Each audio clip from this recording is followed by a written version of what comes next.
peka, O Kristo. Kilagyo na ningig pa, anak, panimbalan ng Espiritu. Amen. Ing kabulyaning Diyos, ing kaya pantangan. The goodwill of God, or God's goodwill. E na po pag nasaning Diyos, ing marok kay katam. Uling Diyos siya. God will never desire anything that is bad for you and for me. Bakit? Diyos siya. May nakit na kan Diyos ning lugod, Diyos ning kayapan, pag nasanay nga mayap, o pag nasanay matsura. Alipo. O neng makakalaleta po, potang magsalita tamo. Makakalaleta po, potang magpalwalta sentimiento.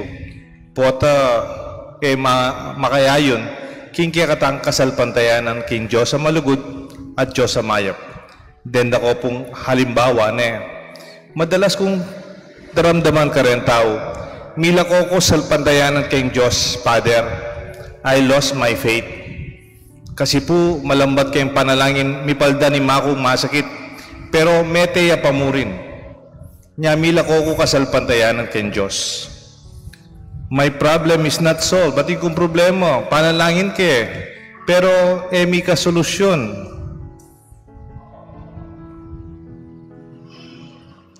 At yung problemang maragul pero alang kapakibatan. My prayer was not answered. Seemingly, I could sense blame is on God. Bala mo, kayang pangamatay ng imana, kasalanan ni Diyos. O kaya kitang problemang may pakibatan, sisisyan tayo nga pong Ginoo? Is it God's fault? Aga na kay Marta, kanitang segana ni Jesus, mete yung kapatid ng Lazaro. Makipaglamay ya murugo Jesus. Impekibat na, nung atsuka kaya ni Ginoo, sana mete yung kapatid ko. Ana sigurong Jesus, o sa sangkalan mo ko yata, nang kebaluan ko kayong pangamatay ng kapatid mo. Pero Jesus, yan naman pupetulan ito, yan naman pekibatan. Pero binyayane, Lazaro.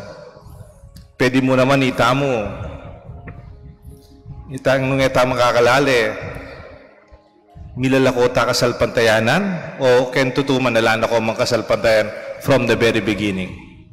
Kasi nung talagang sasalpantaya kay kingapong Ginong malugod at Diyos ning kayapan, mo naman marokan nang malalyari kimbiyatam. At eta mo sisi kayo. At mo ikayo ka rin pengari yun. Yan mo, ating meto nga pengari. O yung anak na may ka problema yun. Ustuwari kayong anak na sisya ni pengari na.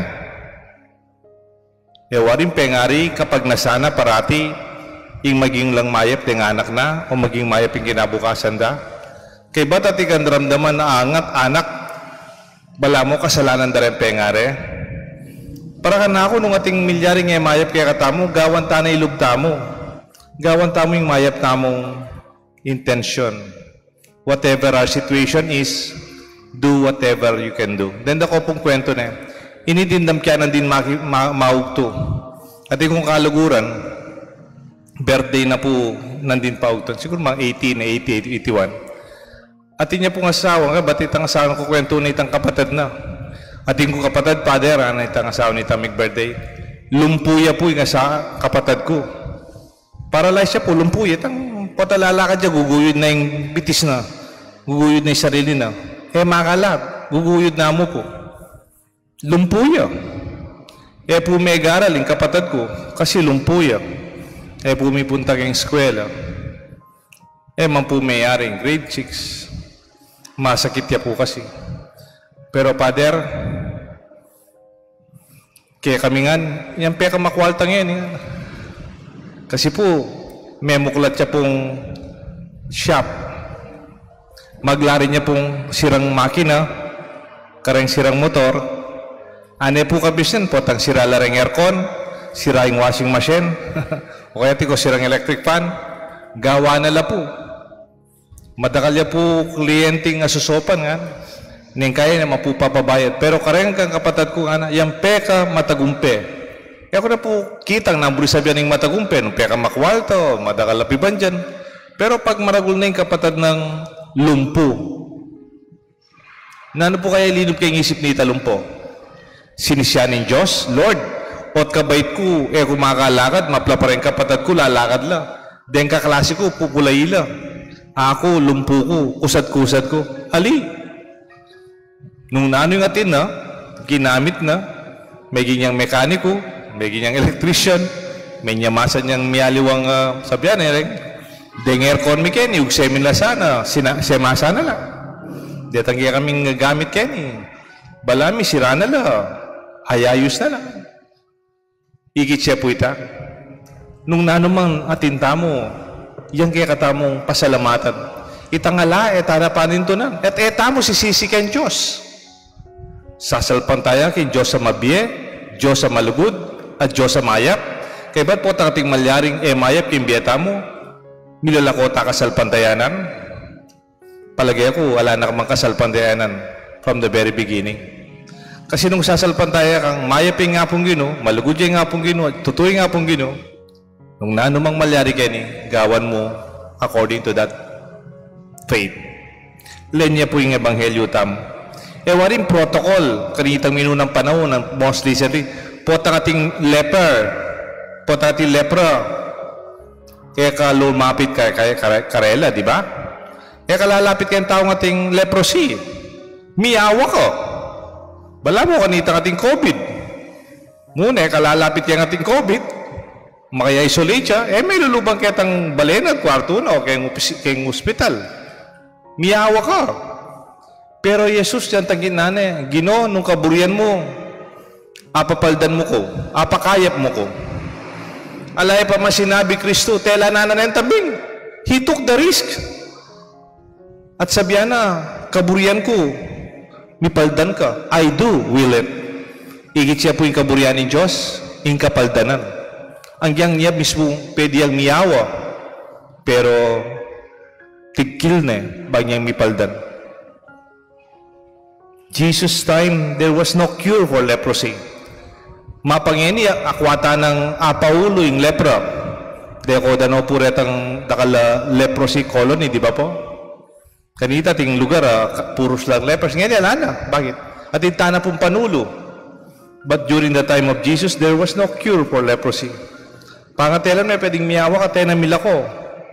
Maybe the leper broke the protocol. He sneaked through the crowd without being noticed until he was so close enough to prostrate himself in Jesus. But Jesus himself also broke protocol. Dapat kanita panganti kang higit leper, in protocol, iwasan me. Bala mo, yung tangita mo. Pag may nakit kang bigi COVID, SOP, iwasan me. Baka nga miyawa. Pero man iniwasan ng Ginoo. Tela nane po, of all action, at kaburian ko mipaldan ka. Makananuta nga sabing, yung kaburian ng Diyos kaya katamo, yung sakit tamo, yung may ka-problema tamo, matela rin kaluguran tamo. However, Jesus did not avoid the leper. Rather, He reached out and touched him. If you wish, you can make me clean, Ana. Yes, I do. Yes, I do will it be made clean. Pero bayo naman sinabi ta, tela nanane. Why did God send me this problem? Why did God curse me with this illness? Why did God allow this misfortune to happen in my family? Dening kutang areni, kutang deren tawag kay Manuala, kay nga pong Ginong malugod. Kinlugod para kaya ang yang sakit siya. Balang pengare, ang yang ako na yung lagnat, taluwa mo yung anak ko. Ang yang ako na yung magkasakit, taluwa mo yung anak. Bipaldan niya sana. God always leads to what is good and even to what is best for us. If only you are willing, I am willing. The encounter between two forms of solitude, leprosy, the solitude of isolation and separation, which results to loneliness. Potami kakawani ka, balamot ika lepra, o ngeni po kasi wala ng leprosy eh. Makanano tayo ang dalang kabaldugan ini. Wala na, malisa na po balat. Neng kaya tinta pa pong medical mission kayo ni, derma medical mission. Masanting medical mission tamo, detang ating sakit balat. Regularly, Dr. Odison, ang pora rin kayabi, manulula kayo. O na ano pa yung problema tamo nung ala ng leprosy? Atin, Potang deng taong etamo atanggap. Etala tanggapan keng pamilya tamo, kimpisamban tamo, o pamyabiyabe tamo. We can avoid them. Ikalilwa tala, iwasan tala. Imburi ng Diyos, lapitan tala, iyagkat tala. Communion, mag-communion kayo. Communion, union. Imburi sabihin, communion. Imburi sabihin, manabe. Iyabe tala, reng mikakawani. Iyabe tala, reng malalakwan. Iyabe tala, reng mililele. Tanggapan tala, agkat tala. Etamo po, manabi. Ela po pareho tani. Manabe, ampong manabi. Manabi, kabaliktaran na yung manabi. Makokokin. Ekawabeken, iwasan da ka. Isolation and separation ng manabi. E na po ugali din Diyos ita. Agyang makasalanan yan, timo yung metong makasalanan. Aburitang patenta ng babae ngayon, yung makasalanan niya. Inaben e pamuring Kristo. Keng kaligtasan. Healing of leprosy leads to isolation and solitude to communion. Healing of leprosy leads from solitude to communion, from isolation to grateful integration. That is what's God's goodwill for you and for me. O iting mayap ng intensyon ng Diyos kaya katao. Deng mitatabi, miyahabela. Deng mikakawani, misan metong la. At ding masakit katawan kay balat, o masakit loob, mipaldan la. This is God's goodwill. Etapo isipan nung nanumang marok malalyari, kaburianing Diyos. Epo malyari ta. Huling Diyos tamo, lugudya at mayap. Kilagyo ningit pa, paninganak, panimbalan ng Espiritu. Amen.